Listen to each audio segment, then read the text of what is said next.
Pembalap Repsol Honda Marc Marquez meraih hasil bagus pada sesi kualifikasi MotoGP Australia 2022. Marc Marquez berhasil menjadi yang tercepat kedua pada sesi kualifikasi dengan mencatatkan lap terbaik 1 menit 27,780 detik. Namun raihan Marc Marquez juga tak lepas dari jasa Francesco Bagnaia. Sepanjang sesi kualifikasi 2 atau Q2, Marquez tampak selalu membuntuti pembalap Bagnaia. Marquez membuntuti Bagnaia mulai pada run pertama hingga saat sesi time attack. The Baby Alien menggunakan taktik towing untuk mendapatkan slipstream atau manuver Bagnaia dengan jarak dekat. Terlebih para pembalap Ducati memiliki kecepatan yang bagus saat melaju di trek lurus terpanjang 900 meter itu sejak sesi latihan bebas. Hal itu dimanfaatkan Marquez untuk meraih hasil bagus dengan mengikuti Bagnaia. Pada run pertama, Bagnaia bahkan sempat memimpin posisi pembalap teratas. Strategi towing Marquez berjalan dengan mulus. Dia mendapatkan hasil lebih baik daripada Bagnaia pada sesi time attack. Marquez tak menungkiri hasil yang diraih merupakan jasa besar dari seorang Bagnaia. Bukan sedikit bantuan, tapi banyak, kata Marquez sambil tertawa. Itu adalah aspirasi penting untuk waktu putaran. Saya tahu dan melihat dalam latihan bahwa Ducati sangat cepat di lintasan lurus dan dapat menggunakan banyak torsi dalam satu putaran. Ini adalah satu-satunya kesempatan untuk berada di barisan depan dan saya memainkan permainan saya, ujarnya. Tentu saja ini bukan cara terbaik untuk meluangkan waktu, tetapi kami di sini untuk berjuang dan kami di sini untuk mencoba yang terbaik. Start dari baris terdepan merupakan posisi ideal bagi seorang Marc Marquez untuk mencetak podium perdananya pada musim ini. Tetapi yang paling penting adalah bahwa perasaan itu datang bersama motor. Jadi selangkah demi selangkah saya merasa lebih baik dan lebih baik, kata Marquez. Saya tahu ini adalah trek yang spesial, tapi saya merasa lebih baik secara fisik dan itulah poin kunci bagi saya. Sementara itu, General Manager Ducati, Luigi Dall'Igna, turut memberikan komentar soal aksi Marc Marquez yang membuntuti pembalapnya Francesco Bagnaia pada sesi kualifikasi MotoGP Australia 2022. Dall'Igna menyatakan sudah bukan waktunya lagi untuk kehilangan konsentrasi dan energinya akibat persoalan sepele seperti itu.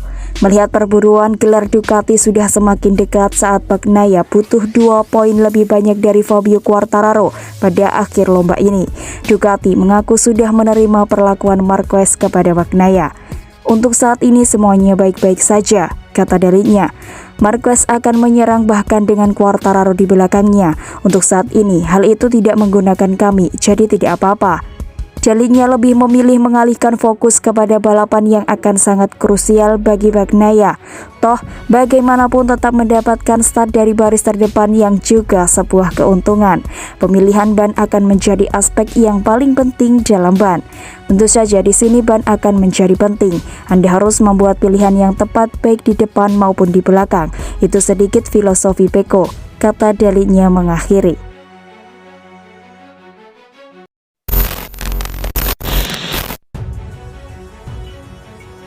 Persaingan sengit merebut gelar juara dunia akan kembali hadir akhir pekan ini tatkala Fabio Quartararo dan Francesco Bagnaia tampil pada MotoGP Australia 2022. Persaingan antara andalan tim monster energi Yamaha itu dan Francesco Bagnaia akan menjadi sorotan utama pada balapan MotoGP di Phillip Island, Australia. Hingga menjelang bergulirnya MotoGP Australia 2022, Fabio Quartararo masih menduduki puncak klasemen sementara dengan torehan 219 poin. Pembalap berjuluk El Diablo itu masih unggul 2 angka atas Francesco Bagnaia yang ada di peringkat kedua. Mengaspal di Phillip Island akan menghadirkan tantangan tersendiri bagi semua pembalap, mengingat sudah 2 tahun tidak beraksi di sana. Terkait persaingan antara Quartararo dan Bagnaia yang kian memasuki fase-fase krusial dengan 3 balapan tersisa. Di sisi lain, pemandangan menarik terlihat jelang MotoGP Australia ketika Francesco Bagnaia melakukan track walk dengan Casey Stoner. Interaksi Bagnaia dengan Stoner dimulai ketika The Kuri-Kuri Boy, julukan Stoner, berkunjung ke seri balap MotoGP Algarve tahun lalu. Bagnaia dan rekan timnya Jack Miller terlihat senang dengan kehadiran Stoner. Keduanya berkelakar siap menanggung bayaran Stoner agar Ducati merekrut juara MotoGP 2 kali itu sebagai pelatih mereka.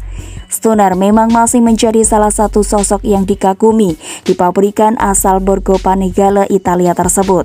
Bagaimana tidak, Stoner masih menjadi satu-satunya pembalap Ducati yang mampu menjuarai MotoGP.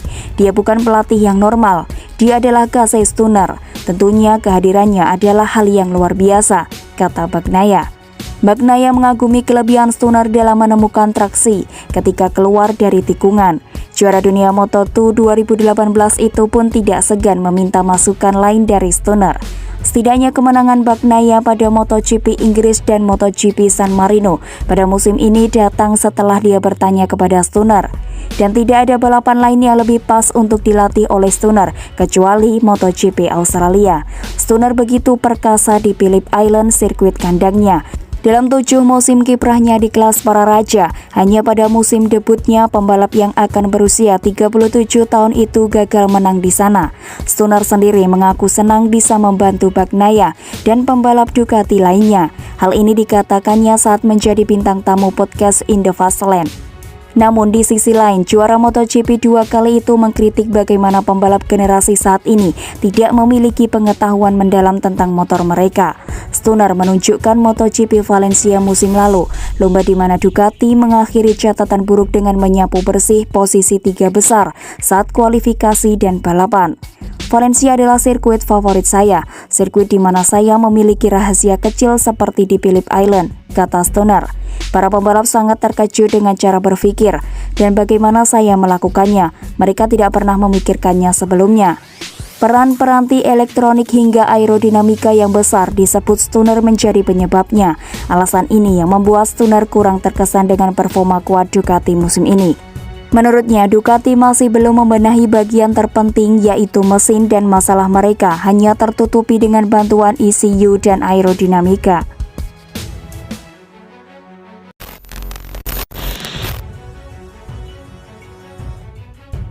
Fabio Quartararo bungkam, Yamaha dilanda frustasi.